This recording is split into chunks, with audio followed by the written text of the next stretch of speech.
terkait dengan perkara Kuan Sing, bahwa dari proses penyidikan yang dilakukan, penyidik kemudian menemukan selain adanya dugaan pemberian uang dari pihak Bupati Kuan Sing kepada Pak Menteri Kehutanan sejumlah sekitar 14.000 Singapura dolar, diduga ada pemberian lainnya yang dilakukan oleh pejabat di lingkungan Pemkab Kuan Sing kepada pihak-pihak di Kementerian Kehutanan, di mana dugaan pemberian itu dilakukan sebelumnya, yaitu sekitar bulan Mei, sejumlah sekitar 12.500 Singapura dolar. Artinya ini juga mengkonfirmasi bahwa pemberian dari pihak Pemkab Kuan Sing kepada pihak-pihak di Kementerian Kehutanan berkaitan dengan pelepasan izin kawasan hutan, bahwa pemberian yang dilakukan oleh pihak Bupati kepada Pak Menteri itu bukan pemberian yang pertama. Nantinya ada pemberian sebelumnya. Dan pertemuan dengan Pak Menteri pada tanggal 2 Juni itu juga bukan pertemuan yang pertama, karena penyidik menduga ada pertemuan-pertemuan sebelumnya, diantaranya di bulan April dan Mei. Tentunya dari temuan-temuan penyidik dalam rangkaian proses penyidikan tersebut, butuh kemudian dikonfirmasi, dimintai keterangan lebih lanjut lagi untuk melakukan pendalaman berkaitan dengan pemberian-pemberian tersebut, di mana uang-uang yang digunakan oleh pihak Bupati ataupun pihak di Pemkab Kuan Sing dikumpulkan dari anggota-anggota KUD dan juga para kepala desa ataupun camat di lingkungan Kabupaten Kuan Sing. Di mana dalam pengumpulan tersebut Bupati juga menggunakan hub atau perantara, ada pihak-pihak lain yang juga turut serta membantu dalam proses pengumpulan tersebut.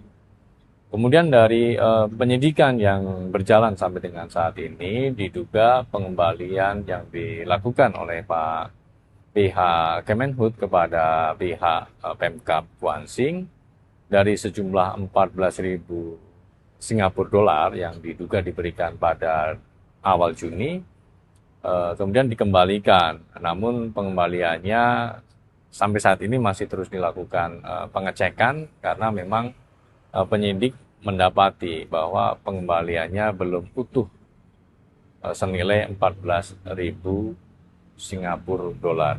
Ini tentu juga masih akan terus ditelusuri, dilacak mengapa masih ada selisih, masih ada gap antara uang-uang yang diberikan oleh Bupati kepada Pak Menhub pada tanggal 2 Juni dengan besaran uang yang dikembalikan.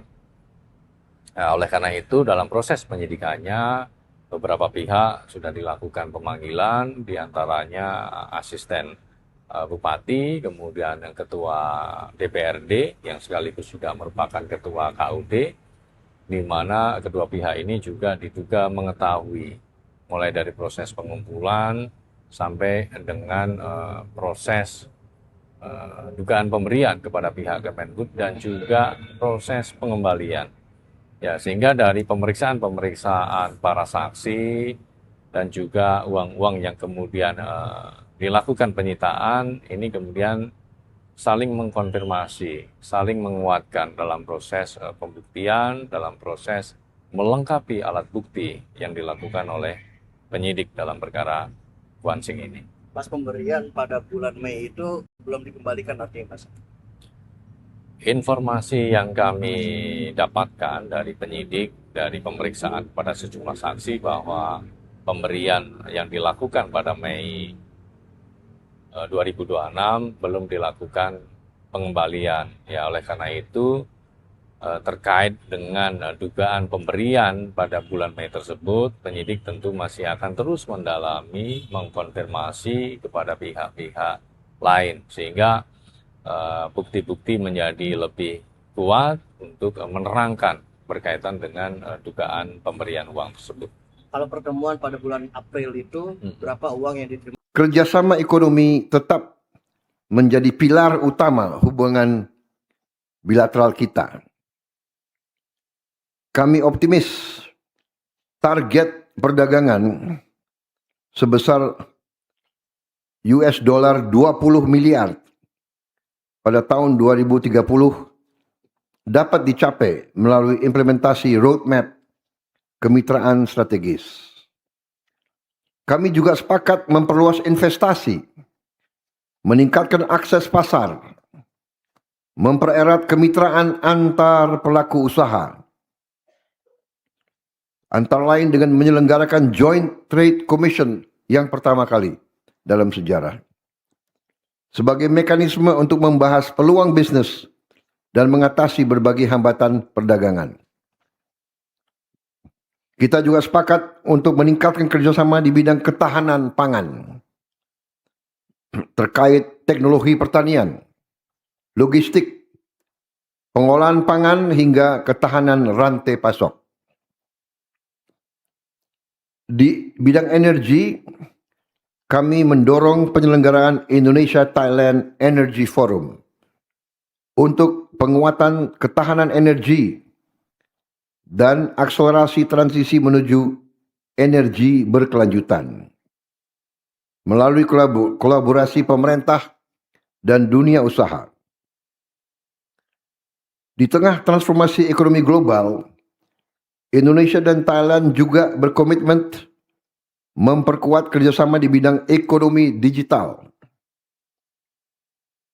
termasuk pemanfaatan local currency transaction untuk efisiensi dalam perdagangan dan investasi.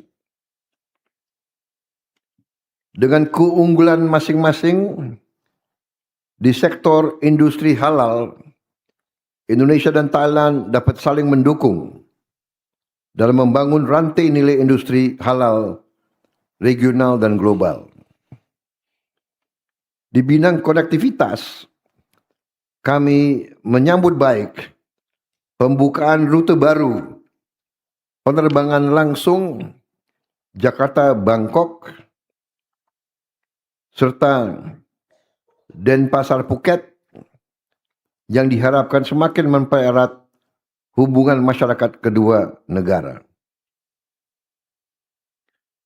Saudara-saudara sekalian yang saya hormati, pertemuan hari ini juga menghasilkan sejumlah capaian konkret, yaitu adopsi roadmap kemitraan strategis Indonesia dan Thailand 2026-2030 sebagai panduan bersama untuk memperkuat kerjasama bilateral ke depan.